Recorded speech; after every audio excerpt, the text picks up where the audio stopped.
உங்கள் அனைவருக்கும் இனிய காலை வணக்கம். உங்கள் பிஎன சத்தியமூர்த்தி விசாகம் சக்தி யூடியூபர். இன்றைய பதிவில் நாம் காண இருப்பது என்னவென்றால், சில தினங்களுக்கு முன்பாக தமிழக முதல்வர் ராமநாதபுரத்திற்கு வந்தார். அந்த கூட்டத்தில் மத்திய பாஜக தமிழகத்தை ஒருதலை பட்சமாக பார்க்கிறது, பாராமுகமாக இருந்து செயல்படுகிறது, ஓரவஞ்சனை செய்கிறது என்று கூறினார். இது விஷயத்தை பார்க்கிறது எந்த அளவுக்கு உண்மை.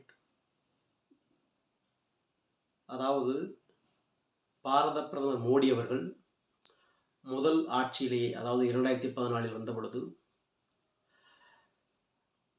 குறிப்பாக இந்த ராமநாதபுரம் மாவட்டத்திற்கு ராமேஸ்வரம் இந்தியா முழுக்க வந்து செல்லக்கூடிய ஒரு முக்கிய தலம். அந்த தலத்தை விரிவுபடுத்த வேண்டும், செம்மைப்படுத்த வேண்டும் என்பதற்காக 20 கோடி ரூபாய், அதாவது அம்ருத் திட்டத்தின் மூலம் ஒதுக்கி அந்த ராமேஸ்வரத்தை சிறப்புப்படுத்தினார். அதோடு இங்குள்ள மீனவர்களுக்கு மீன்பிடி துறைமுகம், அதாவது மூக்கையூரில் 114 கோடி ரூபாய் மதிப்பில், பின்பு அதோட கூடியது மதிப்பில் நிதி ஒதுக்கீடு செய்து அங்கே துறைமுகத்தை அமைத்து கொண்டிருக்கிறார். அது தமிழகந்தேன், ராமேஸ்வரம் தமிழகந்தேன்.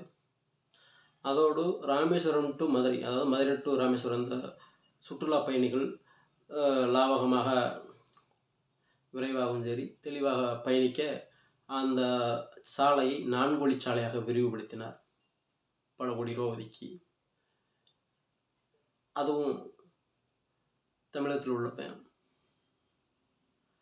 இதை விட முக்கியமாக உலக நகரங்களுக்கு இணையாக தமிழகத்தினுடைய நகரங்களை, அதாவது சென்னை, கோயம்புத்தூர், மதுரை, திருச்சி, திருநெல்வேலி, தூத்துக்குடி, திண்டுக்கல், தஞ்சாவூர், வேலூர், இப்படி ஏகப்பட்ட தமிழகத்தினுடைய முக்கிய நகரங்களை எல்லாம் உலக நகரங்களுக்கு இணையாக இருக்க வேண்டும் என்று எண்ணி உயர்ந்த எண்ணத்தோடு ஸ்மார்ட் சிட்டி என்ற திட்டத்தின் மூலம்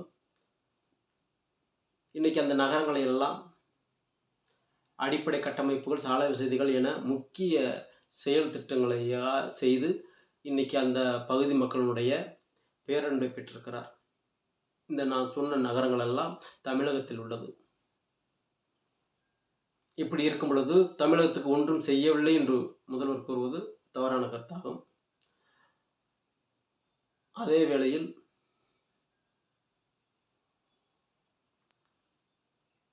தமிழகத்தினுடைய சுதந்திர போராட்ட வீரர்களையோ, அறிஞர் பெருமக்களையோ, கவிஞர்களையோ, இன்னும் முக்கியஸ்தர்களையோ தமிழகம் வரும்போதெல்லாம் உயர்த்தி பிடிக்க தவறியதில்லை, அவர்களை போற்றி கூறுவதில் தவறியதில்லை.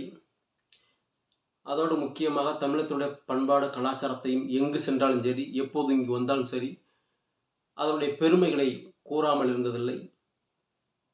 இப்படியாக தமிழகத்தினுடைய கலாச்சாரத்திலும் சரி, தமிழகத்தினுடைய வளர்ச்சி திட்டத்திலும் சரி முக்கிய பங்காற்றி வரும் பாரத பிரதமரை பார்த்து தமிழகத்திற்கு ஓரவஞ்சனை செய்கிறார், ஒன்றுமே செய்யவில்லை என்று தமிழகருடைய கூற்று பொய்யானதாக இருக்கிறது, உண்மைக்கு புறம்பானதாக இருக்கிறது.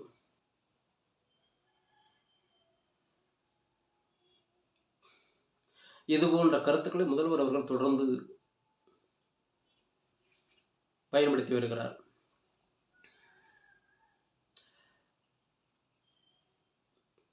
அந்த கட்சியை, அதாவது மத்திய அரசை விமர்சிக்க எத்தனை விதங்கள் இருக்கலாம், அதனை விடுத்து உண்மைக்கு புறம்பான ஒரு கருத்துக்களை கூறி வருகிறார்.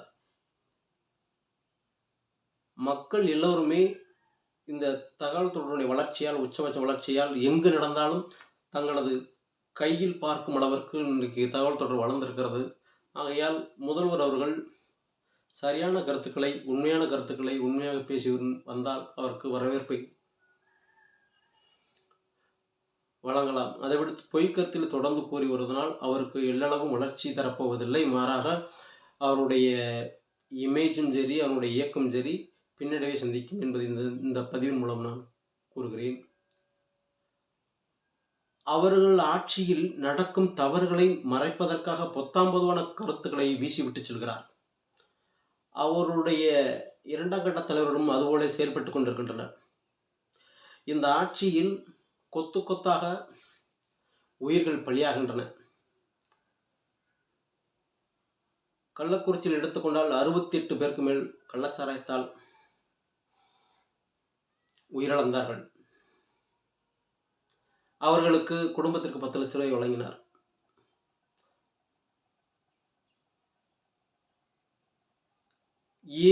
இந்த மது கடை திறப்பால் ஆங்காங்கே அது சம்பந்தமாக அதனுடைய பிரதிபலிப்பாக பெண்கள் பாலியல் பலாத்காரம், பள்ளி கல்லூரி மாணவிகள் பலாத்காரம், உயிரிழப்பு என்று ஒரு செய்திகள் தொடர்ந்து வந்து கொண்டே இருக்கிறது.